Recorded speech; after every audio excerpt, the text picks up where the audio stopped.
It is often debated and rarely resolved. I have no delusions about it ever coming to a resolution. We have pondered these issues since the first stick was fashioned into the first crude yet functional tool. If I find a way to make a tool better and more efficient, then my method becomes the new status quo. These technological innovations continue to this very day. It baffles me, quite frankly. I make things, and I see the imperfections, and then I work out a way to make them more and more perfect. Will I ever achieve perfection? I doubt it. But I seek it nonetheless. The real question is, why do we seek this perfection, and where does this type of craftsmanship originate?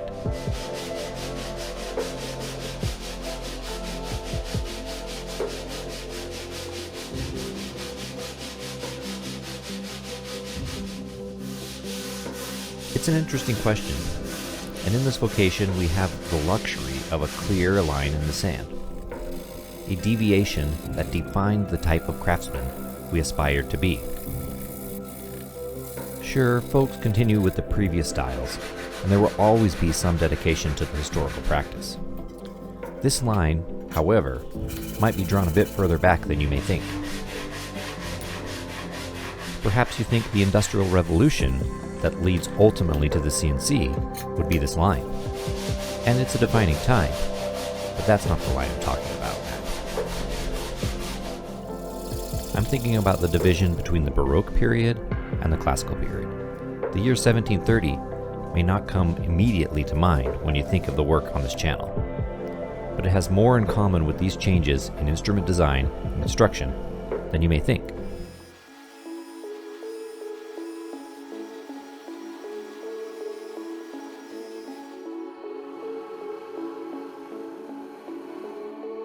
When I think of the work of Andrea Amati, I find, like many other luthiers, a defining deviation in the way instruments were designed and made.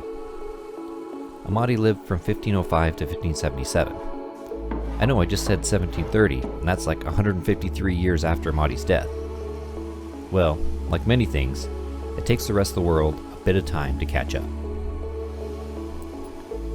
The fascinating thing is, to the eye, and probably the ear as well, the change is immediately identifiable. What Amati did that defined this change, we see in 1730 again, in music and art. The Baroque period breaks way to the Classical period, and with it, art, music, and design undergo a significant change from the status quo. If you're a student of history, you may already know the Classical period gave way in the 1800s to the Romantic period. And you do see a small reflection of that change. But overwhelmingly, it seems to me that today we are still in many ways firmly entrenched in this Classical period when it comes to instrument construction.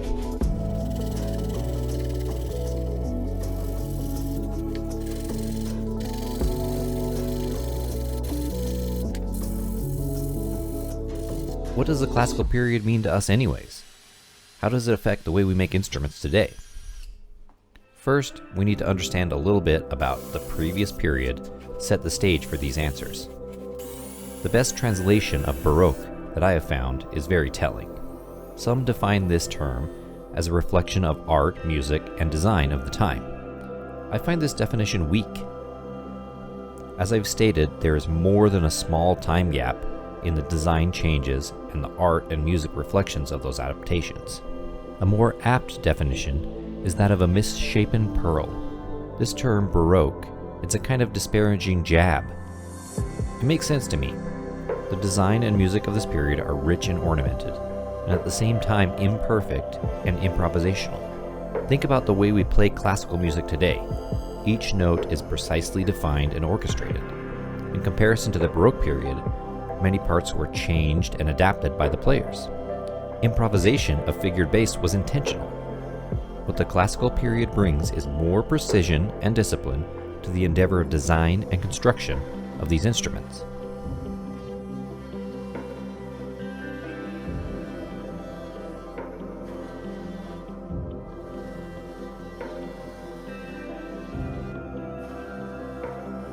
You might call it cold or lacking in emotion.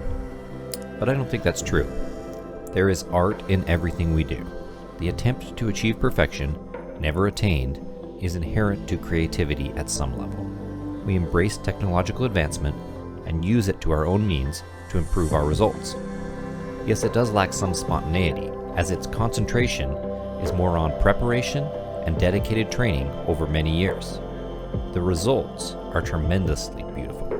Mathematical proportions in classical design are appealing to the eye, no matter the current trend or style. These proportional relationships mirror nature. After all, the world around us is not only the beauty of a misshapen pearl, but also the clean tangent arches and proportionate curves that surround us. Understanding where we are currently in the world of design is only possible with an understanding of these two juxtaposed periods.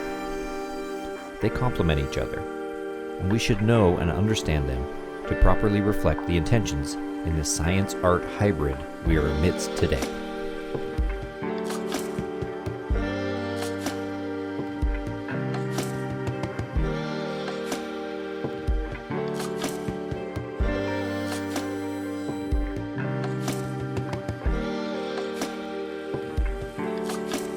It can be frustrating when makers that are practicing methods established in the classical period shun technological advancement, not knowing that they evade the very principle that they practice. The CNC is a tool, and it's the most accurate tool we have for many 3D shapes and contours.